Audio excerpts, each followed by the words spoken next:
She was standing barefoot on her porch, robe barely tied, one hand cradling a mug of something steaming. I'd only meant to drop off a package left at the wrong door, a neighborly errand, nothing more. But when she opened that screen door and looked at me with eyes that had seen too much and still managed to be kind, something shifted.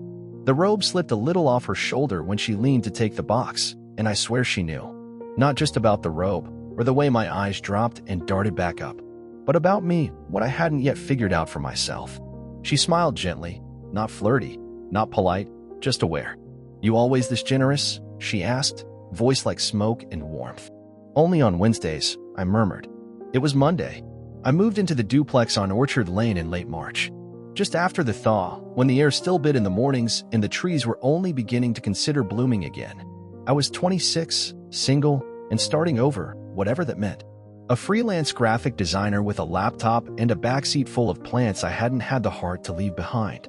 The unit was small, old wood floors, kitchen tiles that didn't quite match, a window that stuck if you didn't jiggle at first. But it was quiet, and the rent was decent, and the neighbors kept to themselves. All except the woman in 2B. She introduced herself the first day I moved in. "Mara," she said, offering a firm hand, the other one gripping a leash attached to a sleepy-looking golden retriever. "I'm the one with the creaky floors above you. Apologies in advance." She looked about early 40s, maybe a touch older. Sharp jawline, laugh lines like parentheses around her mouth, the hair the color of chestnut bark pulled into a lazy bun. She wore yoga pants and an oversized sweatshirt that said Nantucket 1998. The kind of clothing that says I've stopped dressing for anyone else's gaze. I told her my name, where I'd moved from just outside Pittsburgh, and she nodded like that told her everything she needed to know. "You'll like it here," she said. "Mostly retired folks. Quiet. Except for the mailman, he's got opinions." The conversation lasted all of 5 minutes, but it lingered in me long after I'd unpacked the last of my boxes. There was something about her, something in the way she stood, how comfortable she was in her skin. I didn't think much of it then. Just noticed, like you noticed the first hint of spring in the wind. The days settled into their shape. I worked from my kitchen table, headphones in, coffee always on. Mara and I crossed paths occasionally in the shared hallway, in the driveway, sometimes at the mailbox where she'd stand reading junk mail with the casual intensity of a woman who'd long since stopped rushing through her life. I learned her dog's name was Olive, that she worked part-time at the university library, that she took her coffee black, no sugar, and always with a piece of dark chocolate on the side. We never had long talks, but there was something about the way she'd glance up and hold eye contact a beat too long before she turned away. It wasn't flirtation, not exactly. Just attention. Intentional, quiet attention. Then came the afternoon with the package. It was raining lightly. I'd just come back from a walk, hood damp, shoes muddy. A brown parcel sat on my stoop, her name scribbled on it in blue Sharpie, the address one digit off. Without thinking, I crossed the landing to her door and knocked. She answered quickly, like she'd been standing just inside. The robe she wore was navy, threadbare in places, and it clung to her in a way that wasn't provocative until I realized I was noticing. Her bare feet on the wooden porch, her fingers brushing mine as she took the package. The smell of something citrusy and warm on her skin. "You always this generous?" she asked, smiling. "Only on Wednesdays," I said, not even thinking. She tilted her head, amused. "Well then," she said, stepping back inside. "Guess I'll have to start ordering more packages." The door closed gently, but not before she looked at me, really looked, and smiled again. Something subtle passed between us. Not promise, not invitation. Just a shared understanding. I stood there for another breath, maybe two, before I turned and walked back into my own place, heart tapping a strange rhythm behind my ribs. I told myself not to make it into something. But that night, when I lay in bed, listening to the soft creak of her steps overhead, I didn't reach for my phone or open Netflix or scroll through anything. I just lay there in the quiet and listened. The thing about Mara was that nothing about her demanded attention, and yet she held mine without effort. It wasn't how she dressed or how she moved. It was something else. The way silence followed her into a room like a respectful friend. The way she paused before answering a question, like she actually cared what her words weighed. A week passed after the package. We hadn't spoken again, but something had shifted. I found myself listening for the creak of her footsteps on the floor above, like some slow metronome to my hours. I started recognizing patterns. When she took Olive out in the morning, when she opened her windows to let in the breeze, when she played jazz records faintly around dusk. I worked more quietly now. No music unless it was piano. I told myself it was just about focus. Then one Thursday, just after noon, there was a knock on my door. Not urgent, not hesitant, measured. I opened it, and there she was. Dressed simply, jeans, faded olive sweater, a scarf wrapped loosely around her neck. In her hands, a plate covered with a paper towel. "Hey," she said, like we'd been mid-conversation. "I made too many scones. Figured I'd offer the excess to the downstairs tenant before Olive tries to steal one." I smiled, stepping back. "I don't think I've ever been offered scones before." She handed over the plate, eyes briefly scanning my apartment. "Looks cozy in here." "It's getting there. Still figuring out where the light wants to land." She nodded like she understood. Then, a small pause. Her voice softened. "You're always working." "I freelance," I said. "No one clocks me in or out." Mara leaned lightly against the doorway, crossing her arms. "That's freedom. We're a different kind of cage." The way she said it, not as judgment, not even as a question. Just experience. Like she'd lived both sides. I didn't answer. Not because I disagreed, but because I hadn't decided which side I was on. She smiled. "Well, if you ever need a break, I usually have tea on around 4. Just knock. I'm not always great with company, but I'm trying to be better." And just like that, she turned and left. I stood with the scones in my hand, the air from her perfume, citrus, jasmine maybe, still lingering faintly. That afternoon, I didn't touch the scones right away. I left them on the counter, a quiet invitation in pastry form. At 3:45, I stood in front of my bathroom mirror, splashed water on my face, changed into a sweater that didn't smell like sleep, and told myself I was only going upstairs for the tea. For conversation. I knocked once. The door opened a second later. "Punctual," she said, a soft amusement in her tone. Inside, her apartment was the kind of warm that makes you want to exhale without knowing why. With shelves lined with books and framed photographs, mismatched mugs drying on the rack, a tall lamp casting soft gold across a woven rug. No television, just a record spinning something slow and instrumental. She poured the tea without asking how I liked it. Black, 2 slices of orange floating on top. I sipped, and it was perfect. We didn't talk much at first. Just sat across from each other, her on the window bench, me on the armchair, the dog at our feet. Light filtered in sideways through the curtains, hitting her hair in streaks of amber. At one point she looked up, really looked at me, and said, "You don't speak unless you mean it." It wasn't a question. I nodded. "Good," she said. "The world's full of noise. I don't need more of it." That was it. No dramatic turn. No revelations. Just the beginning of something that didn't have a name yet. But I knew, when I walked back downstairs an hour later, that something had started to unfold. Slowly, gently, like a map being unrolled on the floor, not demanding to be followed, just waiting to be noticed. And I noticed. After that afternoon, a rhythm began to form. Nothing spoken, nothing scheduled, just a quiet understanding. Sometimes she'd knock and leave something by my door, a folded page torn from a book she thought I'd like, or a mug of tea steeping with cardamom. Sometimes I'd pass her in the hallway and we'd exchange a glance that lasted longer than it should have, filled with all the things we didn't say. I didn't tell anyone about Mara. Not that there was anything to tell, not yet. But there was something sacred in the stillness we shared. Something that wouldn't survive being spoken out loud. One evening, I came home late from a client meeting.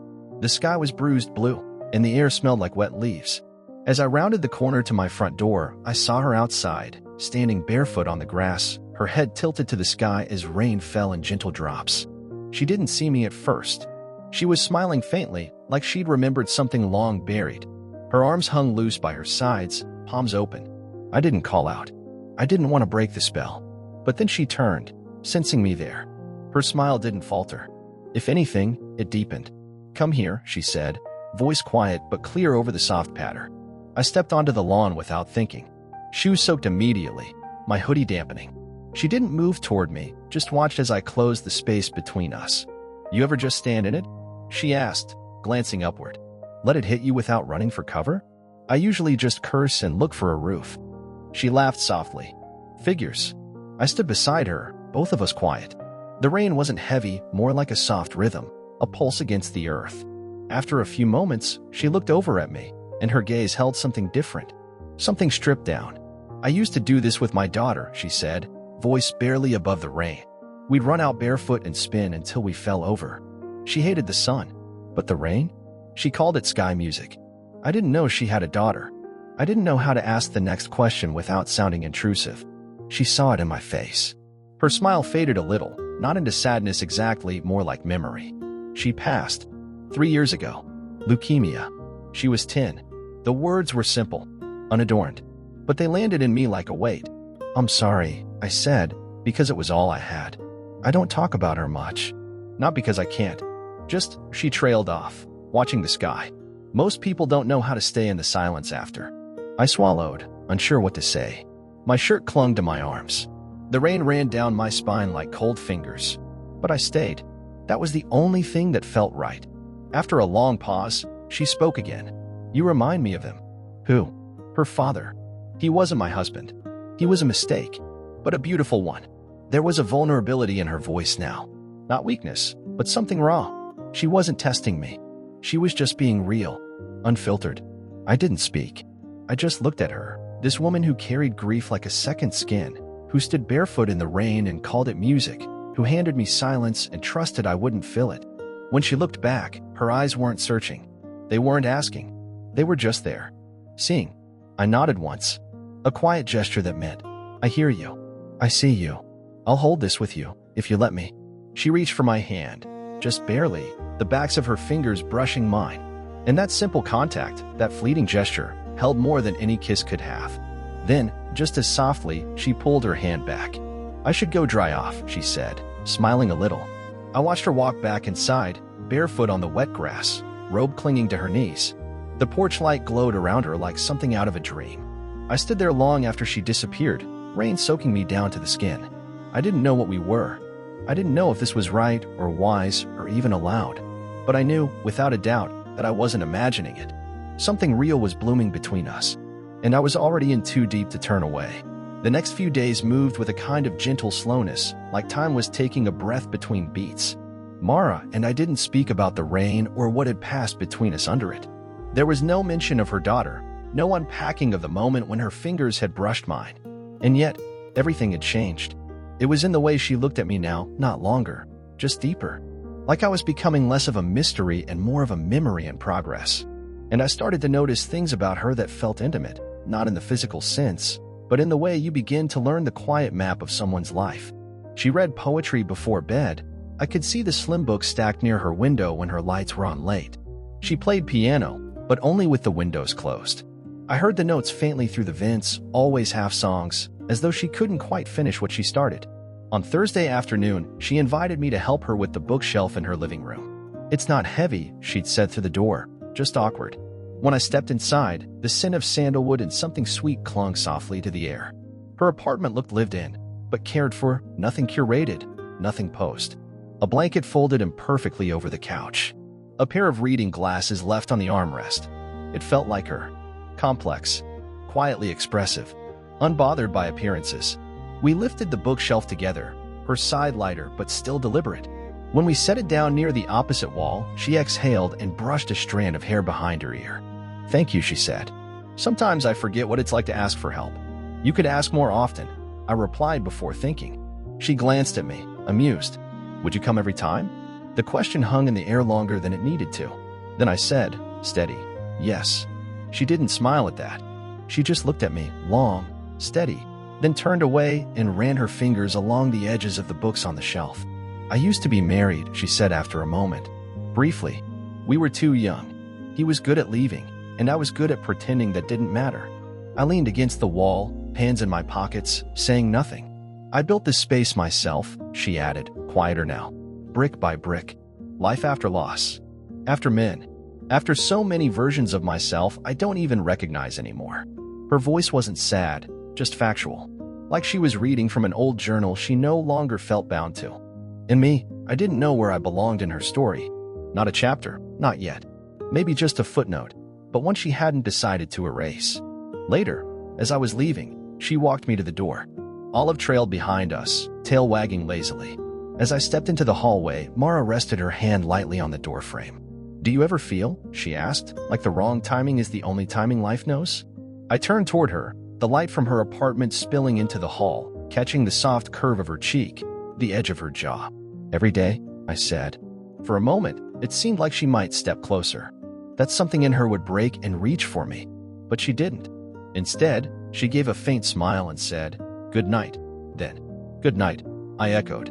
She closed the door softly behind her, and I stood there in that thin slice of hallway light, feeling something like ache, something like hope, something that didn't have a name but lived in the space between the touch that almost happened and the words we didn't say.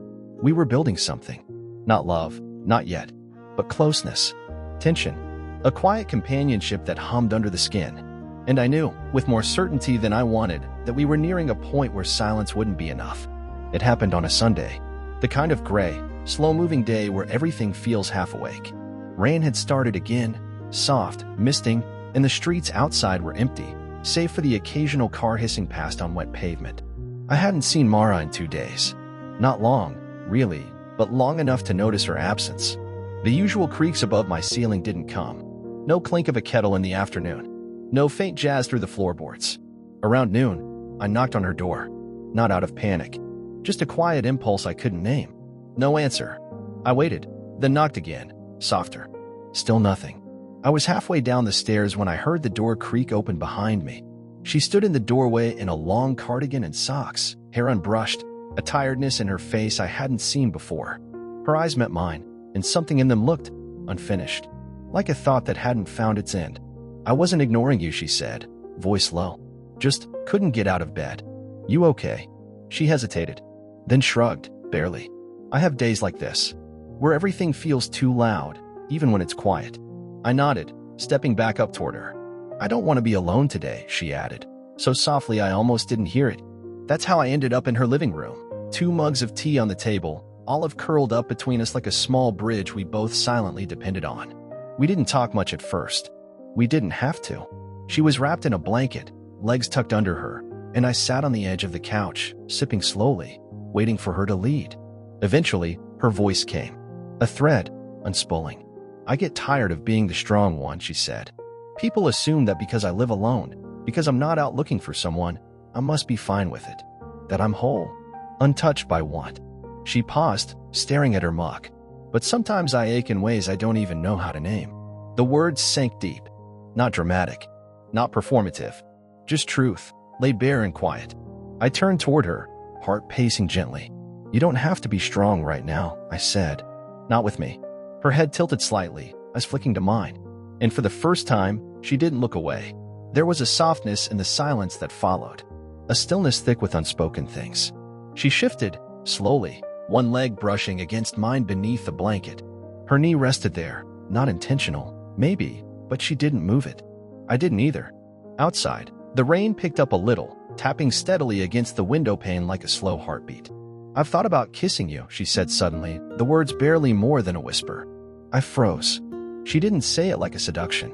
She said it like a confession, like something she needed to let go of before it calcified inside her. "I know I shouldn't," she added. "I know what it would mean." I didn't speak for a moment. My chest felt too full, like my breath couldn't quite stretch all the way. "I've thought about it too," I said, finally. "More than I should." Our eyes held steady, unafraid. "I'm scared of ruining whatever this is," she said. "Of waking up and realizing it was just loneliness dressed up as something else." I nodded. "Me too." And then we sat there, not kissing, not touching, save for that place where our knees gently leaned into each other. It was the most intimate moment I'd ever lived, not because of what we did, but because of what we chose not to do. We stayed like that for hours. Talking, not talking. Sipping tea gone cold. Letting the weight of restraint do what desire couldn't. Build something slow. Something real. When I finally left that night, she walked me to the door. She didn't kiss me. I didn't lean in. But just before I stepped into the hallway, she took my hand. Held it. Briefly. Firmly. Like a promise with no deadline. I walked down the stairs with her warmth still in my palm, knowing we were near the edge of something that would change us, and knowing neither of us was quite ready to fall. The last warm day came in late October. One of those rare autumn afternoons that fools you into thinking summer's still around the corner. The trees burned gold along the street, and the air smelled like fading things. I hadn't seen Mara in a few days again, not since that Sunday on the couch. We hadn't touched since then, not truly, but something in us had. That morning, I found a note slipped under my door. No envelope. No flourish. Just, if you're free, come by around 5. Bring that record you played last week. The one with the cello. It wasn't signed. It didn't need to be. At 5 sharp, I stood outside her door, heart tapping a slow, heavy rhythm. I knocked once. The door opened before I could lower my hand. Mara was dressed simply, a long black sweater, bare feet, hair down. Her face was soft, unreadable. She stepped aside, letting me in without a word. The apartment smelled like rosemary and clean linen. The lights were dimmed. A candle flickered quietly in the far corner. "Put it on," she said, nodding toward the record player. I moved to the corner, set the needle gently on the vinyl, and let the first notes bloom into the room. Warm, low, steady, like breath. When I turned, she was watching me from across the space. "You remember what I said last time?" she asked. "About kissing you." "I remember everything you've said," I replied. She took a step forward, then another. "I still don't know if it's the right thing," she said, "but I know what I want, and sometimes that has to be enough." I didn't answer. I didn't move. I let her decide. Mara crossed the final step between us slowly, like every inch meant something. She stopped inches away, her gaze locked to mine. And then, gently, deliberately, she placed her hand at the side of my face, thumb brushing my cheekbone like I was something fragile or precious. And she kissed me, not like a storm, not like release, but like a question she'd been waiting to ask with her mouth. I kissed her back, softly, fully, reverently. There was no rush in it. No need to turn it into more than what it was. Just two people meeting at the edge of something long building, carefully earned. When we pulled apart, we didn't say anything for a long time. Eventually, I murmured, "We can't pretend this won't get complicated." Her forehead rested lightly against mine. "It already is." But, she echoed, "maybe we're allowed to want something complicated. Maybe it's okay if it doesn't come with guarantees." The cello played on behind us, filling the room with something aching and beautiful. We sat on the couch again, closer this time. My hand rested over hers. Outside, the last light faded from the sky. And in that small, quiet apartment, wrapped in music and maybes, we let the moment be enough. We didn't talk about what came next. We didn't map the path or set rules. Because sometimes, life hands you something imperfect and fleeting, something raw and real. And if you're lucky, if you're brave, you let yourself feel it anyway, even if it's only for now, even if it breaks you a little later. Because some connections aren't meant to last. They're meant to change you. And Mara changed me, not with a fire, but with a slow-burning light I'll carry long after the flame has gone.